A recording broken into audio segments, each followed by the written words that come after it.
Hi! Today I'm going to read from Thread and Buried by Janet Bolin. This is a Threadville mystery. And in this story, Willow, who's the protagonist, owns an embroidery shop in Threadville, which is a fictional town known for its art courses and all its stitchery and things. Okay, so let's have fun. Clay pointed at a squarish, rusty thing sticking out of the sand near the bottom of the excavation. Do you know what that is, Willow? A box? At noon on the first day of summer, the sun was hot and directly overhead, but I shivered. How long had this mysterious box been hiding underneath my backyard? Clay grinned down at me. I loved having to look up into a man's face. I was nearly 6 feet tall, and Clay was taller. He asked, "Shall we find out?" "Sure." Another of the many things I liked about Clay was the way he was willing to include me in his schemes and to play along with mine. He threw a shovel into the hole and offered me a hand. "Will you be okay in those sandals? There could be nails and glass down there."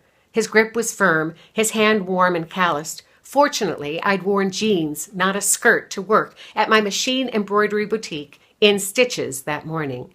We skied, scooted, and leaped down the slope into the excavation where Blueberry Cottage used to be.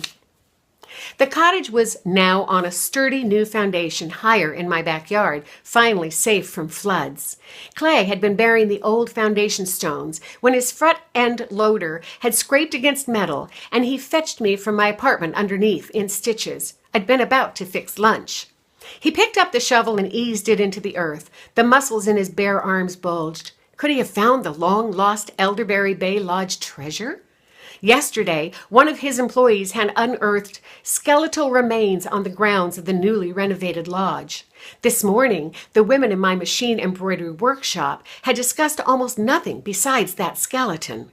They said it had been found with a silver belt buckle engraved with Z's. Everyone guessed that the remains were Snoozy Gallagher's.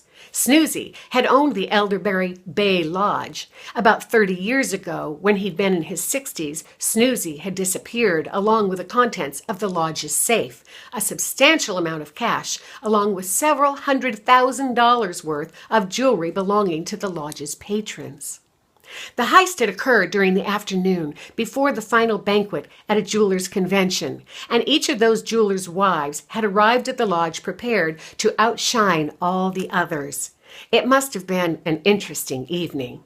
For years afterwards, everyone assumed that Snoozy had fled the area, but yesterday's dreary discovery showed that he'd been buried in his own property instead.